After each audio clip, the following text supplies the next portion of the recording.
Okay. Hi. Hi, and welcome to Washington Winegirl. Tonight is Saturday, I think. Yes, Saturday. Sorry, I work today, so every day that I work it doesn't seem like a Saturday. But today, Saturday, as far as I know, I'm drinking Sous 2013, I think that says. It's a red blend out of Yakima Valley, or it's kind of every once in a while like a little pop-up winery down at Urban Works, which I somewhat go to on a somewhat regular basis. Anyway, red blend.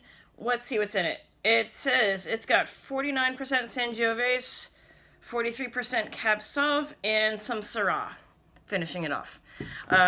This is delicious. I picked this up just a few weeks ago, and I don't know if they were getting rid of bottles or whatever, but they were selling them more cheaper. Gosh, I can't speak English tonight, can I? But they were selling them off at a reasonable price, so I got a couple bottles and it was lovely. Hold on. Wine break. And, anyway, ooh, gosh, that's so good. More about the wine. Wine time.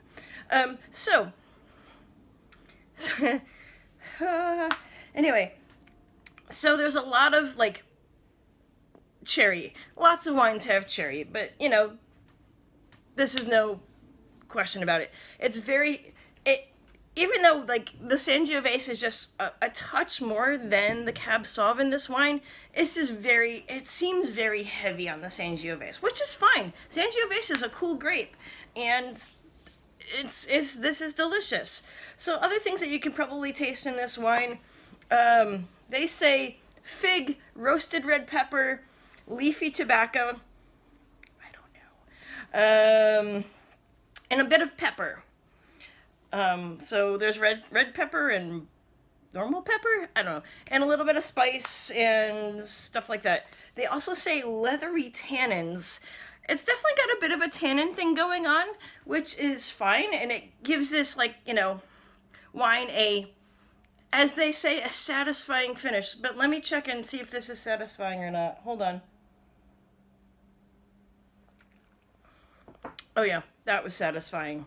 I will happily be satisfied by that at least another 3 or 4 more times. Anyway, it was a reasonably priced wine, considering that is a, red blend from Washington, and it's got these cool grapes in it, and it's just fantastic. Probably will finish this bottle tonight, because why not? And it seems like the thing to do.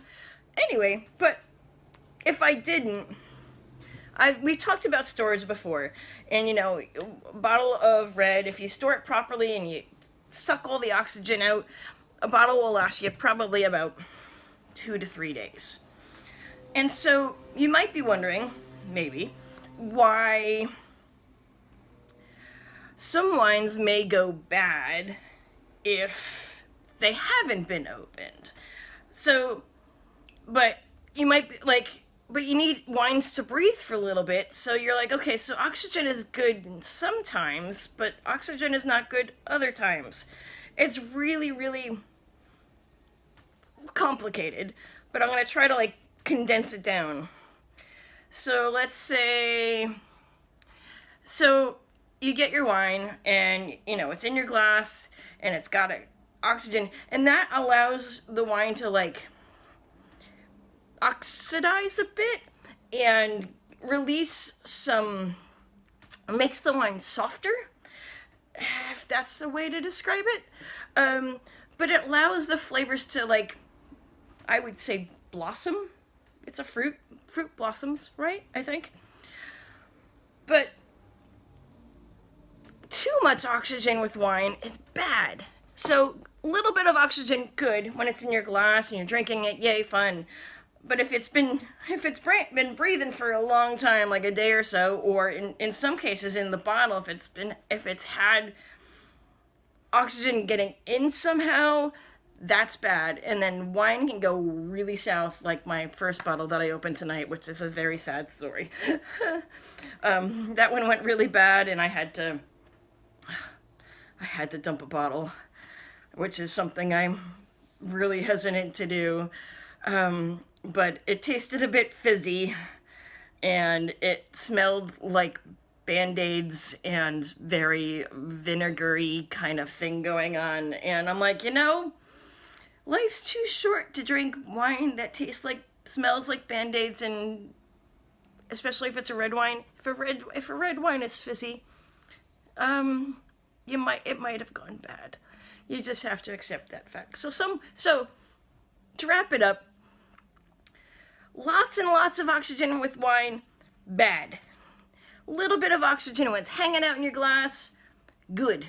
Because it opens up the wine, the flavors come out more, and it makes the wine taste better. And that's why, people use the aerators, which I don't have. That's on the to-do list and to-get list on that site that sells a lot of stuff. And a decanter, because decanting wine is, again, another way to aerate the wine and make the flavors open up. And so those are ways to, aerate your wine. And that's why, people at, tastings and stuff like that, they'll swirl their glass, or they'll make this, funny sound when they're drinking.